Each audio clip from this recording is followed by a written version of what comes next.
Esse é o curso Mineração Massiva de Dados do Programa de Pós-Graduação em Ciência da Computação da Universidade Estadual do Ceará. Essa é a parte 6, análise de enlaces ou link. Nessa aula a gente vai ver primeiro uma introdução aos grafos, né? Quando a gente fala de análise de enlace, a gente sempre vai tratar de grafos, a abstração, né, de representação do mundo em forma de grafo. E aí então nós vamos ver dois algoritmos, né? Primeiro a gente vai ver sobre a definição, né, de busca na internet, que é um problema clássico, e vamos ver dois algoritmos, o PageRank e o HITS. E por fim a gente vai mostrar o exemplo 03, que é o exemplo de análise, né, de rede aérea e de aeroportos. Nós temos as rotas dos aviões e os aeroportos, e a gente vai identificar quais são os aeroportos e as linhas aéreas mais, né, os trechos mais importantes.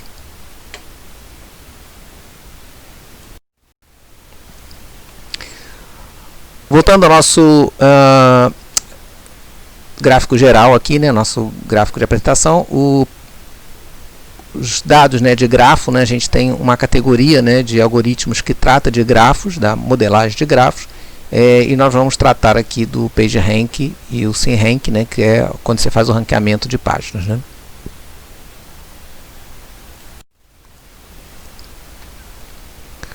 Então vamos iniciar com uma introdução ao modelo de grafos. Quem é de computação já conhece, né? É uma disciplina que é obrigatória em qualquer curso de computação, mas só para a gente relembrar, a modelagem de grafos, ela era um problema, né, que existia na cidade Königsberg, que é um enclave, né, russo, né, ali perto da Polônia, e dizia o seguinte, né, então tem a cidade, né, tinha 7 pontes, mais ou menos nesse desenho aqui, né, tem 2 ilhas no rio e 7 pontes ligando com os lados da cidade. E o problema que foi colocado era o seguinte: como é que você poderia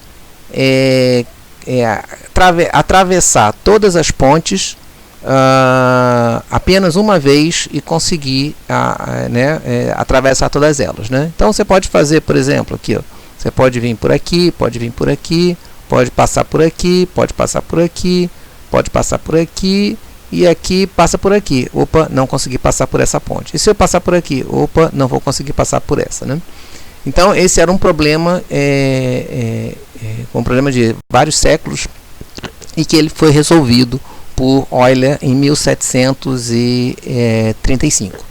Bom, qual foi a solução que o Euler, quer dizer, ele teve que, nessa época, né, ele criou, né, a modelagem de grafo, né, e aí ele demonstrou que para você fazer esse caminho, era necessário você ter um número par de arestas, né, ou seja, de passagens, né, de idas e vindas. Ou seja, para você poder ser viável, você vai ter que ter uma ida e uma outra volta para o mesmo caminho, né? Como aqui a gente tem 1, 2, 3, 4, 5, 6, 7 arestas, então esse problema não é resolvido. Nenhum problema de pontes que tenha um número ímpar, ele não pode ser resolvido, não há solução. Você não consegue atravessar todas as pontes e voltar ao ponto inicial.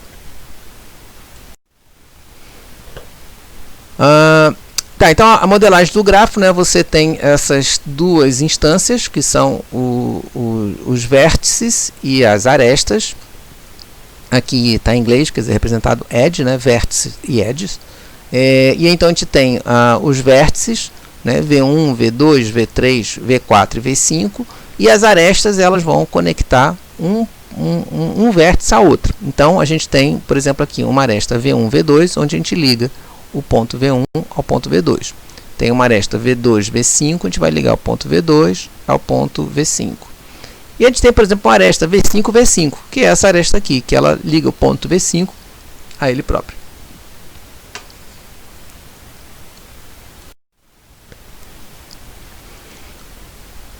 aqui está um grafo, né, da rede social do Facebook. Foi um artigo publicado em 2011 que mostra todas as conexões possíveis entre pessoas, né, na rede do Facebook. Então, você já viu aqui que um grafo desse tamanho aqui já é bem mais difícil de ser analisado.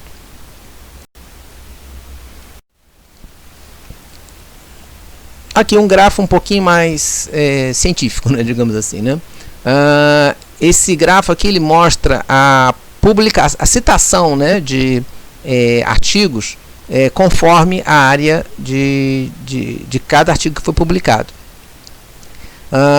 Então, por exemplo, aqui a gente tem aqui, né, aqui é ciência da computação, engenharia, né, essa área rosa aqui, né? Então você observa que ele tem uma ligação com a área ciências sociais, né, porque a gente tem uma parte, né, de análise de dados, né, que usa dados sociais. Tem uma parte também que ligado com matemática, com física. Tem uma parte aqui que é ligado com química, né, medicina. Tem uma parte que é ligada aqui química também, né, química, e assim por diante. Então aqui a observação, quer dizer que um artigo dessa área aqui, né, ela referencia, né, um artigo dessa área e assim por diante.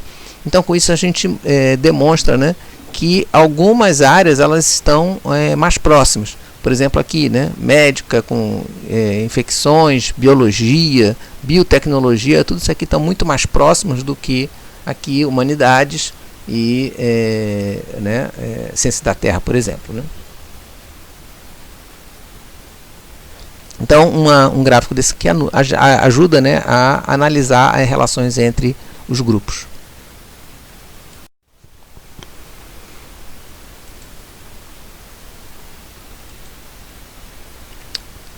Existem muitos problemas que podem ser modelados por um grafo. O primeiro exemplo, né, é o que inclusive vai ser o exemplo que nós vamos mostrar lá no nosso programa, né, que vai ser uma rede aérea, né, onde os aeroportos são os vértices e as rotas ou os aviões, né, são as bordas, né, quer dizer, são entidades, né, que ligam os vértices, ou seja, de um aeroporto até outro aeroporto. Cada aeroporto a gente pode representar, né, algum conjunto de atributos, né, por exemplo, o número de terminais, quantidade de pessoas que trabalham, população da cidade e assim por diante. E também a gente pode atribuir algum atributo às arestas, né? Por exemplo, a frequência de voos, número de passageiros transportados, o tipo de avião que é usado, quantidade de combustível e assim por diante, distância, né? O outro exemplo é a rede de bancos, onde a gente tem os correntistas, que são os vértices, e aí alguns atributos, né, desse correntista, nome, documento, né, alguma coisa desse tipo, né, saldo da conta.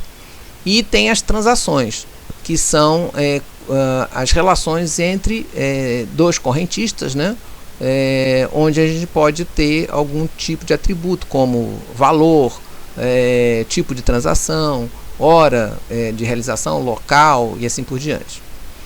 Uma rede social também ela pode ser representada por um grafo, onde os vértices são as pessoas, né, são os usuários, e a gente tem nome, tem dados demográficos, gostos da pessoa, e as arestas são as interações entre essas pessoas. Então a gente pode considerar, né, qual o tipo, né, de comunicação, né, qual o tipo de interação que essa pessoa tem, né, se é um contato direto, se é né, por telefone, o tempo desse contato, a duração, o tipo de contato e assim por diante.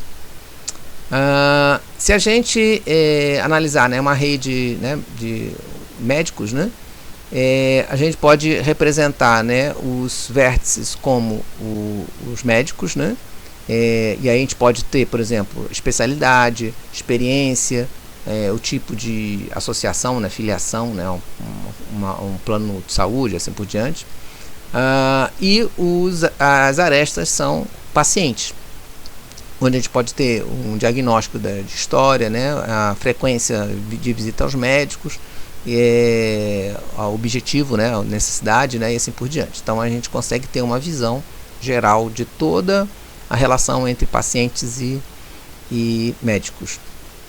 E um outro exemplo, por exemplo, é a cadeia de suprimento, onde a gente tem os vértices, são os depósitos, né, os locais de armazenamento, e nesses depósitos a gente tem alguns atributos, né, como localização, tamanho, capacidade, né, e funcionalidade, né, desse depósito, né.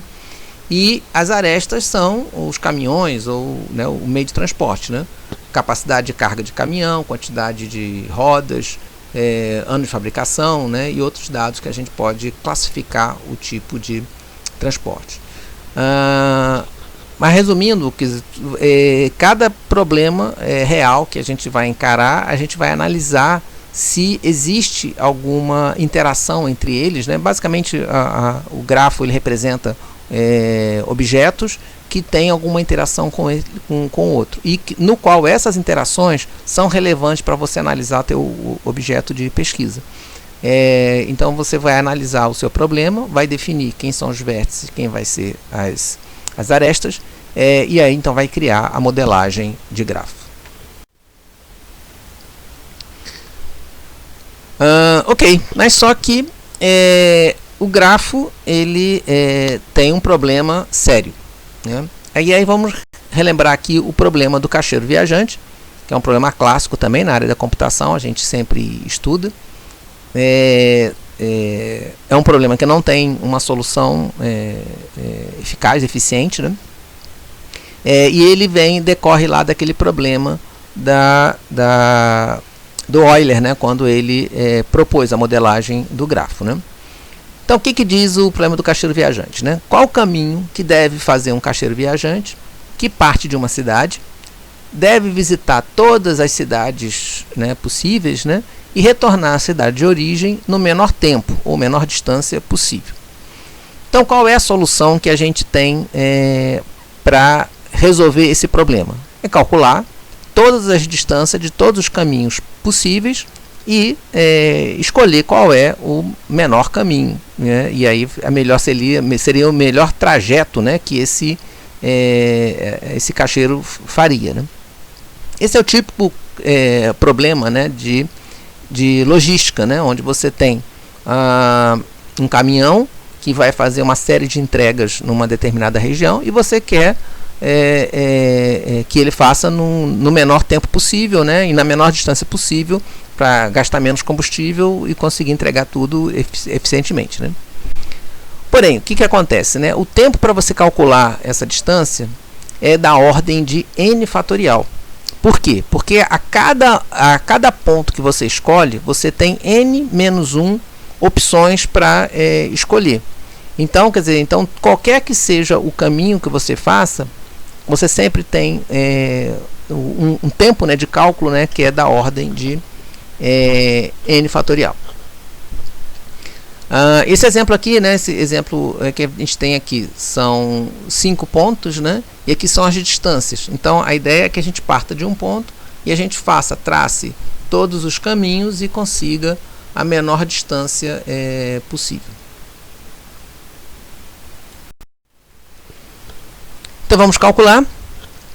Então a gente começa aqui. Vamos supor que a gente está partindo de A.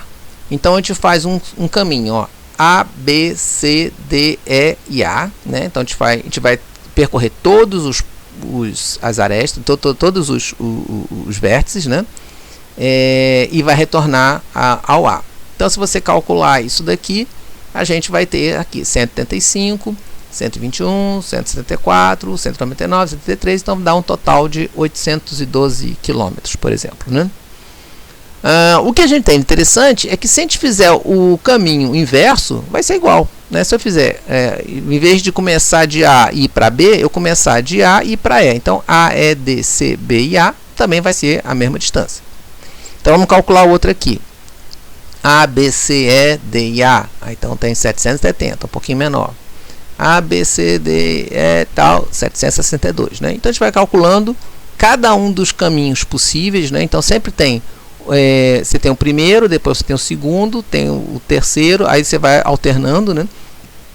E a gente calcula o percurso total.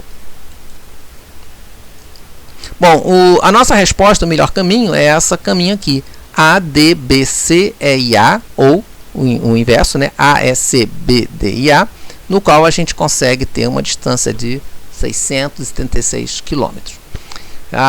O problema do caixeiro viajante é que não há outra solução para você encontrar o melhor caminho. Você tem que simplesmente traçar o caminho e somar todos os caminhos possíveis, né? Então, quer dizer, é um tipo, né, de problema, né, que não tem uma forma direta para você calcular.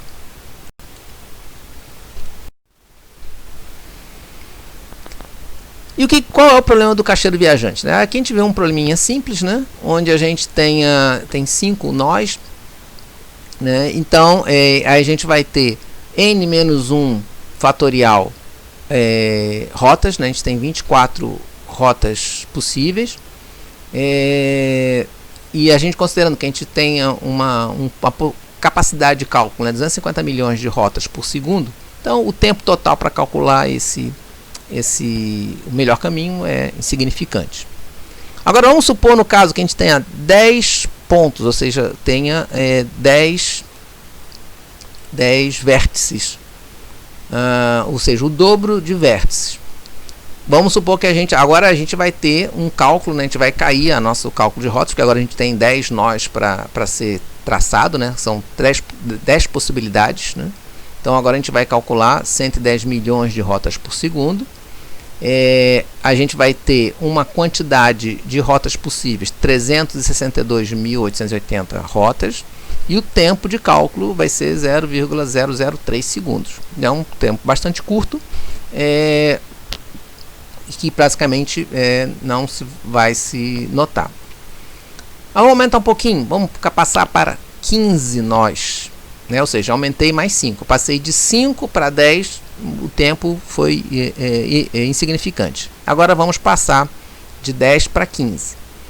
A gente vai calcular 71 milhões de rotas por segundo, só que a gente tem, na nossa geração de n-1 fatorial, a gente tem 87 bilhões, né, de rotas, e isso vai levar 20 minutos para a gente calcular todas as rotas.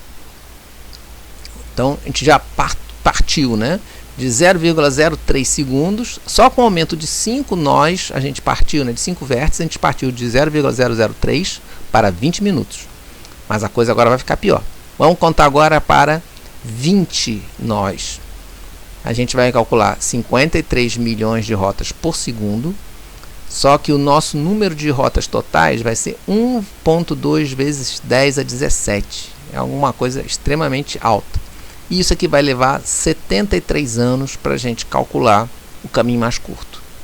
Vamos a pior ainda, 25 pontos. Eu vou ter 42 milhões de rotas por segundo, eu vou ter 6,2 vezes 10 a 23 rotas possíveis, e isso vai levar 470 milhões de anos.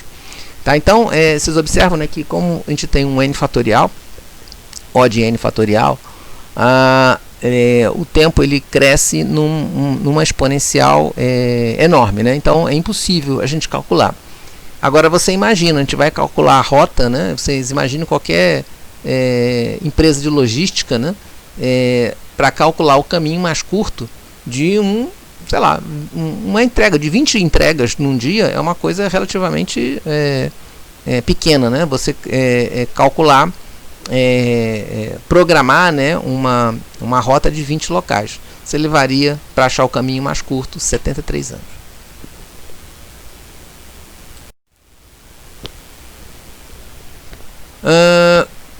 Ok, então quer dizer, o caixeiro viajante ele não tem uma solução, né, como eu tinha falado, né, e a única maneira que a gente tem para resolver é através de heurísticas, né, e alguma das heurísticas que a gente vai usar, a gente vai ver agora na busca de páginas web.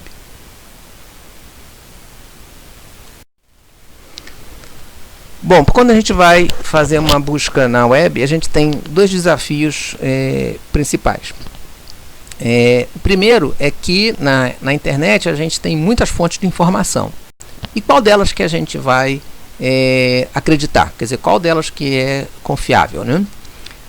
E então a gente pode considerar o seguinte macete, né? Que uma página ela é confiável, né? Ela aponta para outras páginas também confiáveis, né? Então a gente tem que a confiabilidade de uma página é relacionada pela quantidade de apontamentos, né, que ela recebe, ou seja, ela tem links que ela recebe.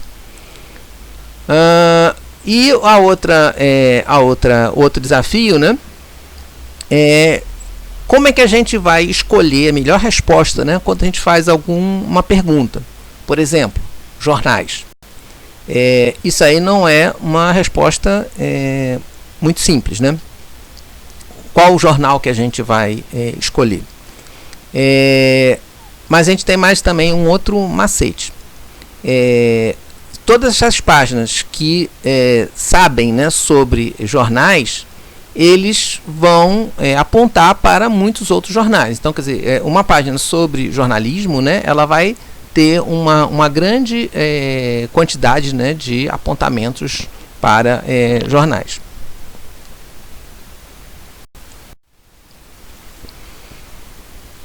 Aí a gente pode então fazer um ranking, né, de cada nó, né? Cada nó aqui eu estou falando é uma página web.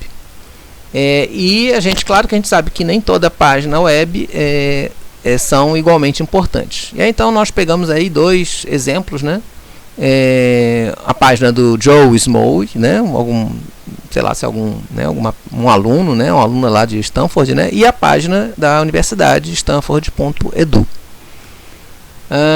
E aqui a gente representa, né, o grafo, né, de conectividade dessas duas páginas. Então aqui o azul é a página Stanford.edu e a página Joe Small, que é a página aqui, né, do vermelho aqui. Então você observa que enquanto a página azul, né, Stanford.edu, tem centenas aqui, sei lá, dezenas ou centenas de ligações, a página do Joe Small tem apenas uma ligação. Então a gente pode considerar que a página Stanford.edu é muito mais importante do que a página Joe Small. Qual é então a nossa formulação, né, chamada formulação de fluxo, né, flow formulation, né? Qual é a ideia? A gente imagina que os enlaces, né, os links, eles funcionam como se fossem votos. Então, as páginas é mais importante se ela tiver mais links, né, mais entradas, né? Podemos considerar os links de entrada, ou seja, outras páginas que apontam para esta página, ou outlinks, né? Quer dizer, ou links de saída, que seriam links que essa página referencia. Mas vamos imaginar, né, os links de entrada, né? Porque já que a gente está procurando as páginas mais confiáveis, né? Então a gente considera os links de entrada. E então, a gente calculando lá aquele grafo, né? A gente tem que Stanford.edu tem 23.000 links, né? Tem 23.000 referências, ligações para ela, enquanto o Joe Small tem apenas um link referenciando ela. E também, quer dizer, será que esses links todos eles são iguais? Esses 23.000 são iguais? Se você considerar um link mais importante, né, por exemplo, um link no caso da universidade, será um link de um órgão de pesquisa, né, de um órgão educacional, né, é muito mais importante do que uma mera pessoa, né, um mero aluno que faz a referência da página, né? Então, aí você observa que a gente tem um problema recursivo, né, que a gente considera, né, que as páginas mais importantes são as que têm mais ligações, e as ligações elas são relacionadas com as páginas mais importantes, porque uma ligação de uma página mais importante vale mais do que uma página menos importante. Então a gente volta de novo, calcular o número de enlaces, o cálculo das páginas, e então a gente tem um problema recursivo.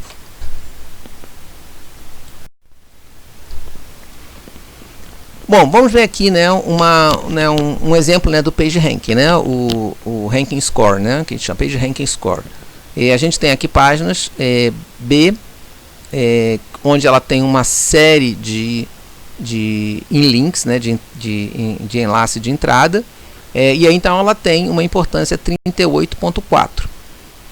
A C, que é referenciada apenas pela página B, ela também tem um impacto razoável, 34.3.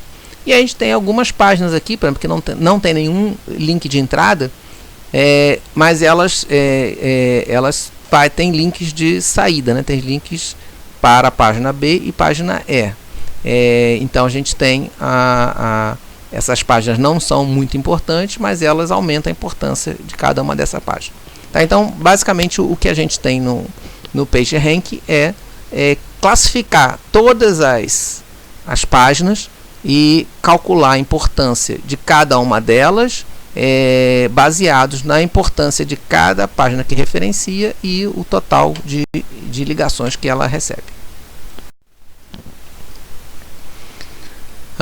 Como é que a gente pode calcular isso, né? Vamos imaginar, né, que cada enlace de voto, né, é proporcional à importância da página original. Ou seja, se uma página importante referencia uma página, uma outra página, né, o voto que ele vai receber é maior do que a referência de uma página sem importância.